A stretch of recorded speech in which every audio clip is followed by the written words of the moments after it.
بسم اللہ الرحمن الرحیم۔ آج آپ کے ساتھ ابھی میں ایک بہت دلچسپ بات شیئر کرتی ہوں، بلکہ 4 باتیں ہیں۔ سب سے پہلے تو میں آپ کو یہ بتاؤں کہ شب برات کے تقریباً 15 نام ہیں۔ حضرت علامہ علی قادری رحمۃ اللہ علیہ نقل کرتے ہیں، شب برات کے 4 نام یہ ہیں: لیلۃ المبارک، برکت والی رات، لیلۃ البرات، نجات والی رات، لیلۃ الصاق، دستاویز والی رات، لیلۃ الرحمت، رحمت والی رات۔ مزید فرماتے ہیں اسے لیلۃ البرات اور لیلۃ الصاق، نجات اور دستاویز والی رات اس لیے کہتے ہیں کہ جب تاجر مالک سے اس کا اناج وصول کر لیتا ہے تو اس کے لیے برات نامہ لکھ دیتا ہے۔ اسی طرح اللہ پاک اس رات اپنے مومن بندوں کے لیے برات نامہ لکھ دیتا ہے۔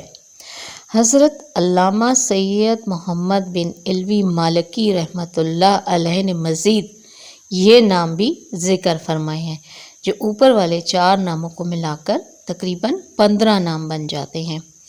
لیلۃ القسمہ، لیلۃ التکویر، کیونکہ اس رات گناہ مٹائے جاتے ہیں۔ لیلۃ الاجابت، کیونکہ اس رات دعا قبول ہوتی ہے۔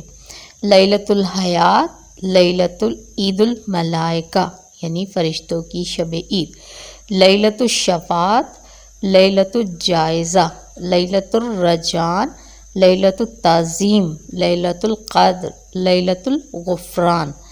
یہ ہو گئے سب تقریباً 15 نام۔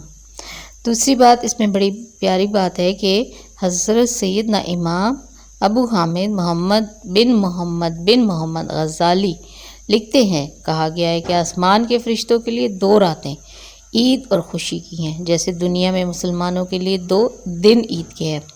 فرشتوں کی کون سی ہیں؟ ایک ہے 15 شعبان کی رات اور دوسری ہے لیلۃ القدر کی رات۔ تیسری بات، حضرت امام تقی الدین سبکی شافعی اپنی تفسیر میں فرماتے ہیں یہ رات سال بھر کے گناہوں کا کفارہ بنتی ہے، جیسے شب جمعہ پورے ہفتے کے گناہوں کا کفارہ اور لیلۃ القدر عمر بھر کے گناہوں کا کفارہ ہوتی ہے۔ یعنی ان راتوں میں اللہ پاک کی عبادت کرنا اور یاد الہی میں ساری رات جاگ کر گزار دینا گناہوں کے کفارہ کا سبب ہوتا ہے، اسی لیے ان راتوں کو کفارے کی رات بھی کہا جاتا ہے۔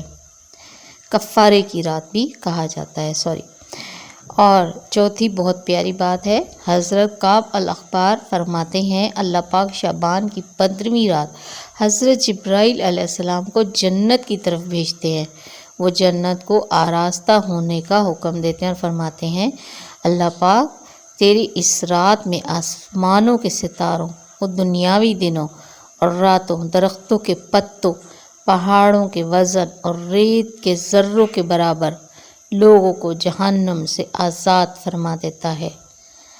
ماشاء اللہ، سبحان اللہ، سبحان اللہ۔